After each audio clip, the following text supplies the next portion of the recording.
अक्सर आपने लोगों के मुंह से सुना होगा कि जो कानून है वो अंधा होता है। बट अब ये कानून अंधा नहीं रहा, क्योंकि जो लेडी ऑफ जस्टिस है, जिसे आपने कानून की मूर्ति देवी देखा होगा, बहुत सारी फिल्मों में देखा होगा, असली में देखा होगा, उनके जो आंखों पे पट्टी बंदी रहती थी अब उसे हटा दिया गया है।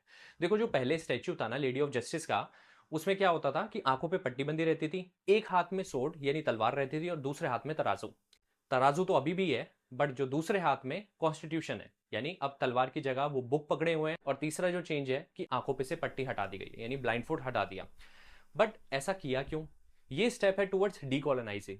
यानी जैसे अभी हमारे क्रिमिनल लॉज थे, उनमें भी चेंजेस लेकर के आए थे, भारतीय न्याय संहिता हो गया, आईपीसी सीआरपीसी को बदल दिया। ऐसे ही बहुत सारे स्टेप्स लिए जा रहे हैं। तो उनमें से ही एक स्टेप है जो कि सुप्रीम कोर्ट की लाइब्रेरी में रखा गया था, ये स्टैच्यू। बट इसका सिग्निफिकेंस है क्या?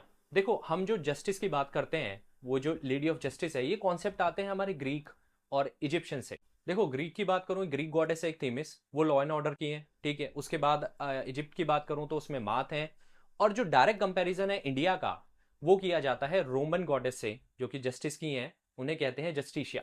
बट रोमन गॉडेस और इंडियन डेटीज जो हैं उनमें फर्क है। अगर मैं न्याय की बात करूं इंडिया में, तो वो हम समझते हैं कि जो न्याय के देवता हैं वो शनिदेव हैं और यमराज, यानी जो जिंदा लोग हैं उनका जस्टिस का डिपार्टमेंट जाता है शनिदेव के पास।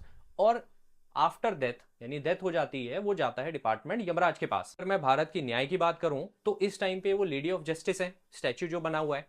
तो ये इंडियनाइज तो नहीं है कहीं ना कहीं से। बट हाँ, अगर मैं तलवार जो हटाने की बात कर रहे हैं, तो जितने भी इंडियन डेटीज या गॉड गॉडेसेस देख लो, उनके सबके हाथ में वेपन होता है, ताकि वो इविल फोर्सेस से लड़ सकें।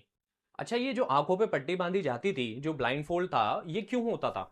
वो इसलिए ताकि हम किसी को प्रिविलेज ना दे सके, यानी लॉ सबके बराबर है। कानून अंधा इसलिए है ताकि वो किसी में भेदभाव ना कर सके। बट अक्सर उस पर ये इल्जाम भी लगाए जाते थे फिर कि कानून जो है वो अंधा है, यानी किसी के दुख दर्द को समझ नहीं रहा। और इम्पार्शियलिटी यहाँ पे भी हो रही है, तो उस इम्पार्शियलिटी को हटाने के लिए, जो बायसनेस थी उसे हटाने के लिए, ये ब्लाइंड फोल्ड को हटा दिया। अब ये समझा जा रहा है कि कानून देखेगा, यानी सबको समझेगा, सबको इक्वल राइट्स मिलेंगे, जो कानून है उसकी नजरों में सब बराबर हैं। तो खैर, ये इंडियनाइजेशन तो नहीं हुआ, हाँ डीकोलोनाइजेशन कह सकते हो एक हद तक काफी चीजों में। बट ये जो जस्टिस के देवी है, लेडी ऑफ जस्टिस का स्टैच्यू है, ये कॉलोनियल एरा से नहीं है, ये तो बहुत पहले की बात कर रहे हैं, रोमन एरा की बात कर रहे हैं, इजिप्शियन की और ग्रीक की। तो कॉलोनाइजेशन तो खैर बाद में होना स्टार्ट हुआ। अगर मैं पर्टिकुलरली सिर्फ ब्रिटिश एम्पायर की बात करूं, तो अगर हम डीकोलोनाइज भी कर रहे हैं तो हम ये नहीं कह सकते कि हम इंडियनाइज कर रहे हैं। हाँ, बट यस, हम स्टेप ले रहे हैं towards decolonisation. And tell me in the comment box, what do you think about this step? क्या जो स्टैच्यू है उसमें कुछ चेंजेस लाने से, जो आर्किटेक्चर है उसमें कुछ चेंजेस लाने से, क्या सिग्निफिकेंस में कुछ फर्क आता है? क्या जो मैसेज जाता है उसमें कुछ डिफरेंस है या नहीं?